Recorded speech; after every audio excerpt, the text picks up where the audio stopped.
ሰላም ጤና ይስጥልን አድማጭ ተመልካቾቻችን ከኢትዮጵያ ዜና አገልግሎት የዕለቱን አበይት ዜናዎች ይዘን ቀርበናል። በቅድሚያም አርዕስቶቹን እየተካሄደ በሚገኘው ሀገራዊ ምክክር ጉባኤ እስካሁን የተወሰነ ነገር አለመኖሩን የኮሚሽኑ ዋና ኮሚሽነር ፕሮፌሰር መስፍን አርአያ ገለጹ።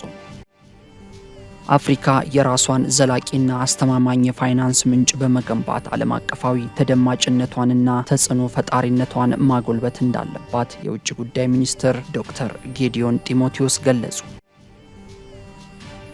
ኢትዮጵያ ሀገራዊ ምክክር ጉባኤ ብሔራዊ መግባባትን በመፍጠር ለሀገር ግንባታና ለዘላቂ ሰላም መረጋገጥ መሰረት የሚጥል ታሪካዊ አጋጣሚ መሆኑን ተመካካሪዎች ገለጹ። የሲቪል ምዝገባና የነዋሪዎች አገልግሎት ኤጀንሲ የጀመራቸውን ዲጂታል አሰራሮች አጠናክሮ እንደሚቀጥል አስታወቀ። የሚሉት የዕለቱ አበይት ዜናዎቻችን ናቸው። ዜናዎቹን በዝርዝር እንመለከታለን። ከዜናዎቹ ጋር ቃላብ ጸጌ ነኝ። አብራችሁን ቆዩ። እየተካሄደ በሚገኘው ሀገራዊ ምክክር ጉባኤ እስካሁን የተወሰነ ነገር አለመኖሩን የኮሚሽኑ ዋና ኮሚሽነር ፕሮፌሰር መስፍን አርአያ ገለጹ።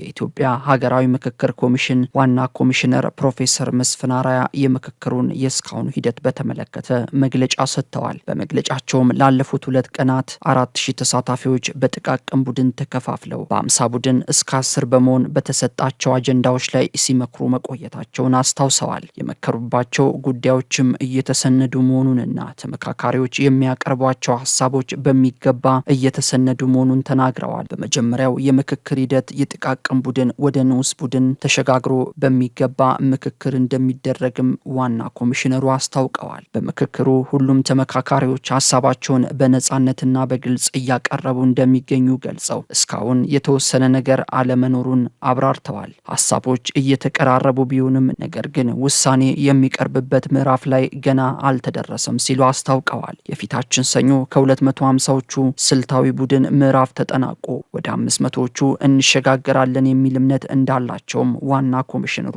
ፕሮፌሰር መስፍን አርአያ ጠቁመዋል። ተመካካሪዎች ይህንን ታሪካዊ ሂደት በሚገባ እንዲጠቀሙበትም ነው ያስገነዘቡት። የኮሚሽኑ ዓላማ ሁሉም በእኩልነት እንዲነጋገር መሆኑን ጠቁመው የምክክሩ ስነ ዘዴ ሁሉም እኩል አሸናፊ ሆኖ እንዲወጣ የሚያስችል መሆኑንም አብራርተዋል።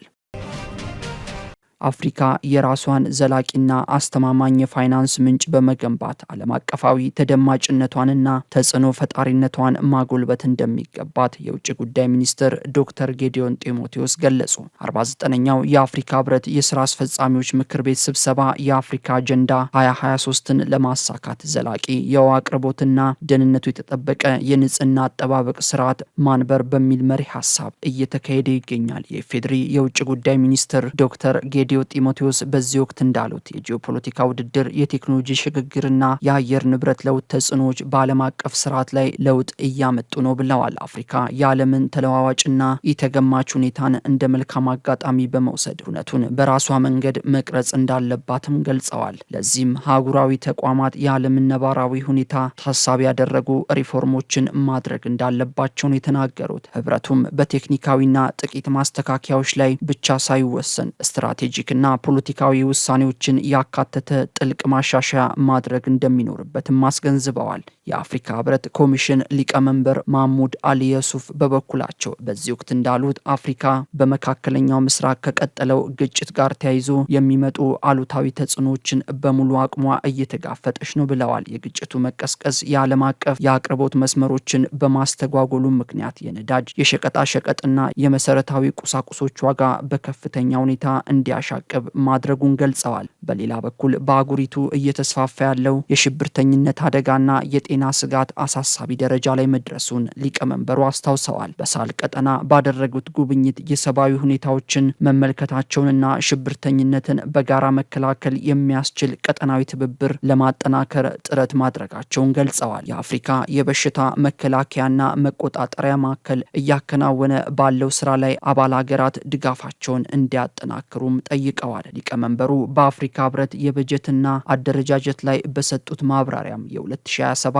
የበጀት ረቂቅ 797 ሚሊዮን 893884 ዶላር መሆኑን ይፋ አድርገዋል። የኢትዮጵያ ሀገራዊ ምክክር ጉባኤ ብሔራዊ መግባባትን በመፍጠር ለሀገር ግንባታና ለዘላቂ ሰላም መረጋገጥ መሰረት የሚጥል ታሪካዊ አጋጣሚ መሆኑን ተመካካሪዎች ገለጹ። ከአስተያየት ሰጪዎቹ መካከል ተመካካሪ አቶ ኑር ሰይድ እንደገለጹት ምክክሩ የተረጋጋች ወደፊት ተሻጋሪና ለወደፊቱ ትውልድ የምትሆን ሀገር ለመገንባት ያስችላል ብለዋል። ባለፉት ቀናትም ምክክሩ የሁሉም አካላት ሀሳብ የተከበረበት አካታችና አሳታፊ በሆነ መንገድ እየተካሄደ መሆኑን ጠቁመዋል። ሁሉም ሰው በነጻነት የሚሳተፍበት ሀሳቦችን አቅርቦ የጋራ መግባባት ላይ የሚደርስበት ሂደት በመሆኑ ስኬታማ ውጤት እንጠብቃለን ያሉት አቶ ኑር ምክክሩ ለቀጣዩ ትውልድ የሚሻገር መልካም መሰረት የሚጥል መሆኑን አብራርተዋል። ሌላኛው ተመካካሪ ሬድዋን አህመድ በበኩላቸው ምክክሩ ለሀገር ሰላም መስፈን ሁሉንም ኢትዮጵያዊ እኩል ያሳተፈ በመሆኑ እንደ ዳግማዊ አድዋ ነው የምንወስደው ብለዋል። ህዝቡም ከምክክር ኮሚሽኑ ትልቅ ውጤት እንደሚጠብቅና ለዘመናት የቆዩ አለመግባባቶችን በምክክር ሊፈቱ እንደሚችሉ ከምክክሩ እስካሁን ሂደት እምነት እንዲያሳድሩ እንዳስቻላቸው አስታውቀዋል። ሀገር በጦርነት ሳይሆን በምክክርና በተሻለ ሀሳብ ነው የምትገነባው ያሉት አቶ ሬድዋን ሁሉም ወገን ይህን መድረክ ሀገርን በአንድነት ለመገንባት እንደ መልካም አጋጣሚ ሊጠቀምበት ይገባል ብለዋል። የመመካከር ባህል ለሀገር ግንባታ ወሳኝ መሆኑን የጠቀሱት ደግሞ ሌላኛው ተመካካሪ አቶ ደምሴ ስኳሬ ናቸው። የሲቪል ምዝገባና የነዋሪነት አገልግሎት ኤጀንሲ የጀመራቸውን ዲጂታል አሰራሮች አጠናክሮ እንደሚቀጥል አስታወቀ። የሲቪል ምዝገባ አገልግሎት የ2018 በጀት ዓመት አፈጻጸሙን አስመልክቶ መግለጫ ሰጥቷል። በመግለጫውም የሲቪል ምዝገባና የነዋሪነት አገልግሎት ኤጀንሲ በ2018 በጀት ዓመት ለ1.5 ሚሊዮን ተገልጋዮች 2.4 ሚሊዮን የኩነትና የነዋሪነት አገልግሎቶችን መስጠቱን አስታውቋል። የኤጀንሲው ዋና ዳይሬክተር አቶ ዮሴፍ ንጉሴ በሰጡት መግለጫ በበጀት ዓመቱ 385583 የልደት፣ 40668 የጋብቻ፣ 9558 የፍቺ፣ 22907 የሞትና 386 የጉዲፈቻ ምዝገባዎች መከናወናቸውን ገልጸዋል። ወቅታዊ የኩነት ምዝገባ ለስታቲስቲክስ፣ ለፖሊሲ ቀረጻና ለአስተዳደራዊ ውሳኔዎች ጠቃሚ የመረጃ ምንጭ መሆኑን ጠቅሰው ዜጎች የልደት ምዝገባቸውን በ90 ቀናት ውስጥ እንዲያከናውኑም ጥሪ አቅርበዋል። ዜናው አበቃ። ሰላም ቆዩ።